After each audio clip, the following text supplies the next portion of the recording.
Hello everyone and welcome to the 2026 Jeep Grand Wagoneer. And yeah, this is a pretty interesting vehicle because the entire lineup of the Grand Wagoneer is shaken up. The Wagoneer is gone, but all that stuff we'll talk about in our full tour and review. We're going to take this on a drive and see how it's been like to live with over the course of this week. And it's definitely been quite surprising. So we have an 8-speed automatic ZF gearbox here. We have a twin turbo inline 6 under the hood. Let's head off and talk about everything that's going on in this vehicle. Pop it into reverse first, just quick. You can see we have a one camera here, only a reversing camera. This particular one at over $80,000 for some reason is weirdly configured and does not have a reversing or 360 camera. I love that turn signal sound here. And let's head off. Now, one of the things I would say that's been most surprising driving this Grand Wagoneer this week is that it is way smoother and way more comfortable than I was expecting. And not only is it smoother and more comfortable than I was expecting, it's way easier to drive. And this is a huge vehicle. It's larger than a Tahoe and Expedition, heck, even an Escalade as well. And this is only the regular wheelbase. The long wheelbase is also bigger than said competition. And that is one of the big benefits of this all-new Jeep Grand Wagoneer, is that it's huge. It is really big, but the size actually hasn't changed. This has really been a facelift. We have a new front fascia. The interior is largely the same, actually, which isn't really a bad thing. It's pretty comfortable. And what I've learned this week is it's really quiet in here as well. Lots of sound insulation, sound deadening all around us, which really does make a huge difference out on the road. And for, you know, your entire family that you can stuff into this gigantic SUV. Now, this engine is potent. It has around 420 horsepower, over 460 pound-feet of torque, and it's fantastic. Brakes are really great as well. They remind me a lot of the Grand Cherokee, or maybe even a Ram in that sense, which this shares quite a lot with. And driving around town is fantastic. It is a huge car, but it doesn't feel that big. The steering is direct, not too light, not too heavy. Really don't have any complaints with it. And my favorite thing is we got a sport mode. Pop it into sport mode right here. It actually turns off traction control, and this updated ZF 8-speed with this engine, and yeah, it may not be the 540 horsepower that you can get in like a 2025, but it is still quick. It is not a slouch, it's not slow, and it definitely gets up to speed very quickly. So you never really have to worry about that here. Let's get into traffic here.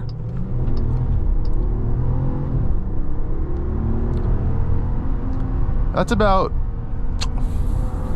50% throttle right there. So yeah, lots and lots of low end, deep down torque in this. This thing's actually really quick. The sport mode holds the gears, as you can see right there. There's no paddle shifters for you, but you know, that is not the kind of vehicle that this is whatsoever. So if you do need to get up and go in a little bit more of a hurry, you can pop it into sport mode real quick. Otherwise, in auto mode, I think it's totally fine. This is a really refined powertrain. I could not say the same about the Jeep Grand Cherokee we just tested, the 2026 that has the Hurricane 4-cylinder. The 6-cylinder though is amazing. I wish they applied the same transmission and engine tuning to that 4-cylinder that they did here, because it was just so smooth here. We do have auto stop start. It may not do it right now, but we can deactivate that with this haptic touch panel down here.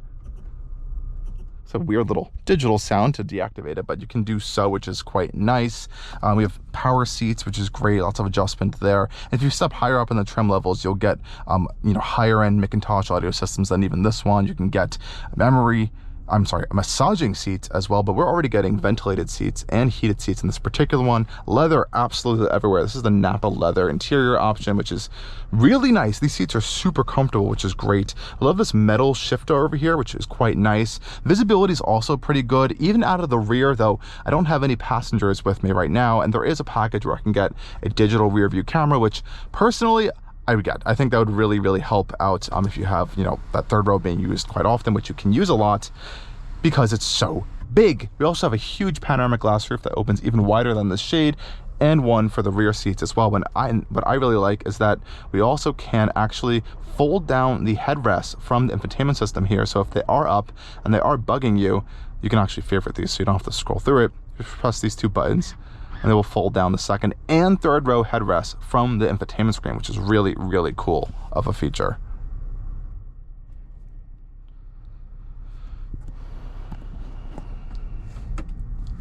one more sport mode run for us as we come off this light. Wow. Yeah, this thing moves way quicker than you may expect for such a large, heavy SUV. I believe 0 to 60 happens in around the 5.5 to 6 second range, which isn't too bad. Now, how this whole structure is going to work for the 2026 Grand Wagoneer and onwards is that we're going to have this engine that we have right now, which is the only choice from the entire lineup. And then there will be the 4xe range extended EV. So we'll have a massive battery pack, I think over 90 kilowatt hours, a combustion engine that's not powering the wheels completely directly, and that engine will charge the battery when needed, and it can kind of act as a traction style motor, at just like a locomotive train, where it can kind of send power into the motor, which then can send it to the wheels. So all the wheels will always be driven by the electric motors. Now, I believe that upcoming one, which we don't really have a lot of information on just as of yet, will be able to tow somehow more, I believe, than this Grand Wagoneer, which can already tow 10,000 pounds, which is class leading. It beats out the Tahoe, the Escalade, heck, even the Nissan Armada that just came out. This is a pretty hefty towing vehicle, and we actually have in this particular one a tow haul mode and a few other towing settings. That is an optional package. I believe it's a heavy-duty towing package for the Grand Wagoneers. Now, of course, we are also going to have a quick test of our upgraded audio system in this one. Since we do have a few different packages, we do have a little bit more speakers than typical. I believe you can go to even higher audio system package and some higher trim Grand Wagoneers, but this one's okay. I'll hop on our audio test track here, and we'll have you guys have a little quick listen of this.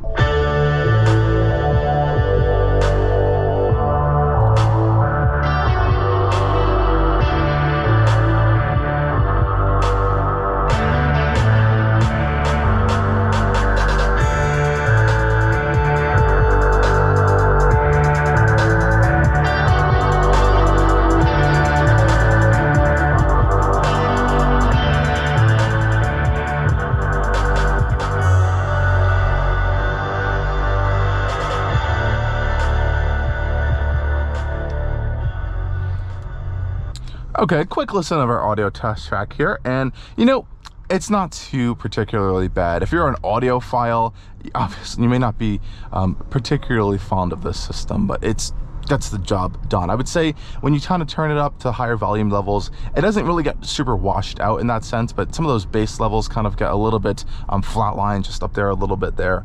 And if you are listening to some more surround sound focused music, it kind of sounds a little bit hollow in some areas. But you know, this is a very large SUV, so you have a lot of interior cabin space for it to kind of play around with there. But generally, it's not bad, not outstanding in that regard either.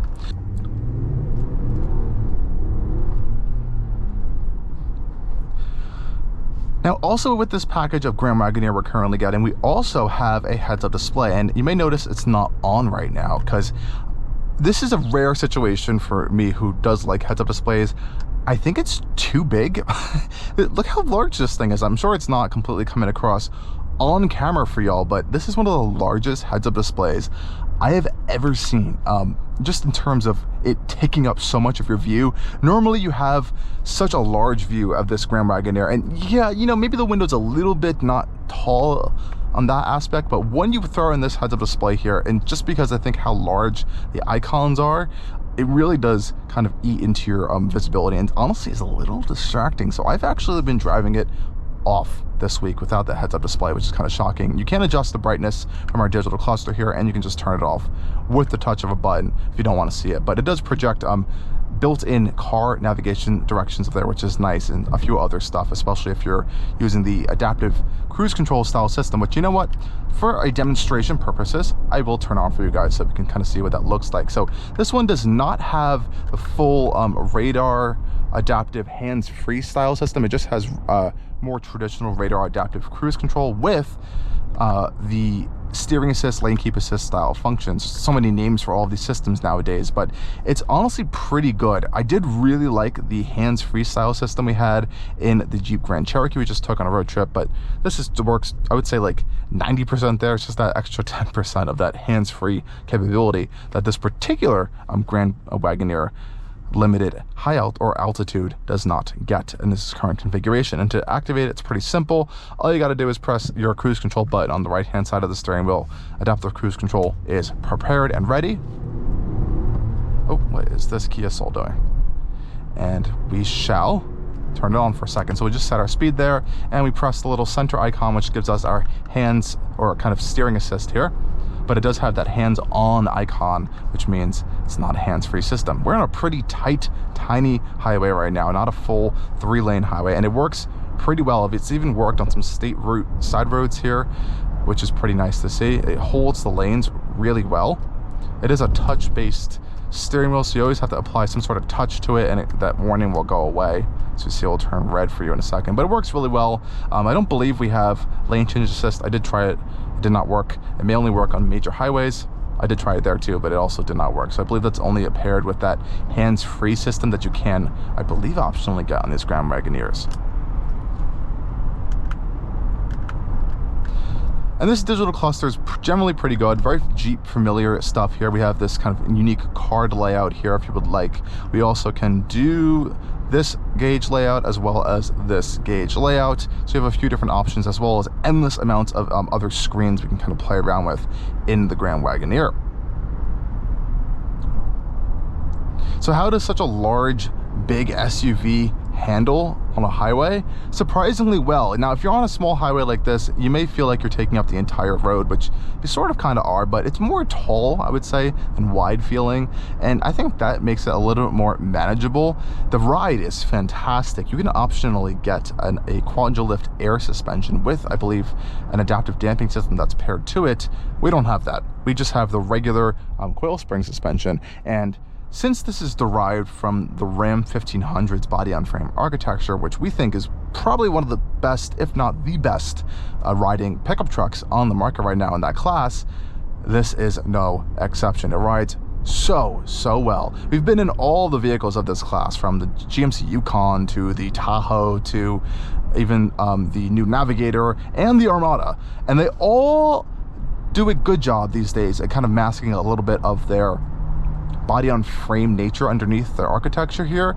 This one does a fantastic job at doing it. So it's right at the top, and this is not even the air suspension. I really don't get any sort of like frame jittering or unnecessary movements at all. It does a really good job soaking up bumps, not really kind of reverberating it into me as a passenger or driver or two passengers as well. I think that's a really nice aspect to this Grand Wagoneer, and shockingly, it feels a little bit more nimble than you may expect for such a large vehicle. I don't know how they did it, but it can honestly take a large corner relatively stable and smooth, which is quite nice to see.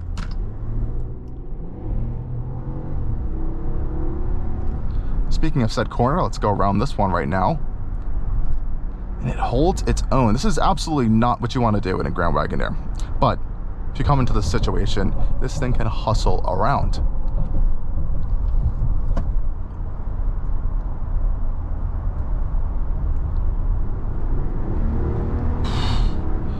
Power out of a corner is monstrous with this twin turbo inline 6.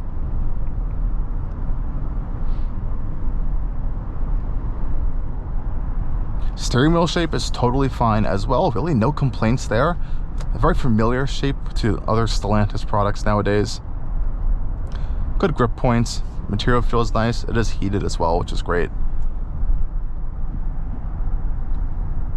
And again, you really do feel like you're in control of this thing at all times. I never feel like it's too loose or I'm gonna lose control of said such a large vehicle, which, you know, I can't say for every vehicle in this large SUV class. Specifically, and it may not be a direct competitor, is the Escalade IQL and those large General Motors electric vehicles from the pickup trucks to that Escalade, for example.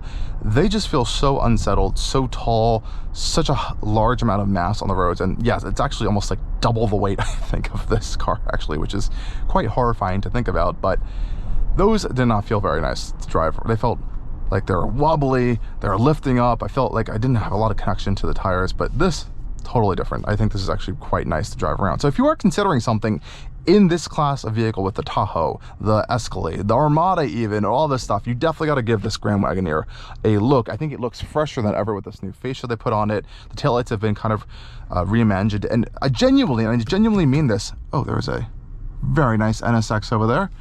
I genuinely mean that this actually surprised me this week in terms of being comfortable, easier to drive than I was expecting, quicker than I was expecting, and this wasn't even the biggest, most powerful powertrain that this vehicle could have gotten in the past. So all good things to see. I haven't had any issues this week.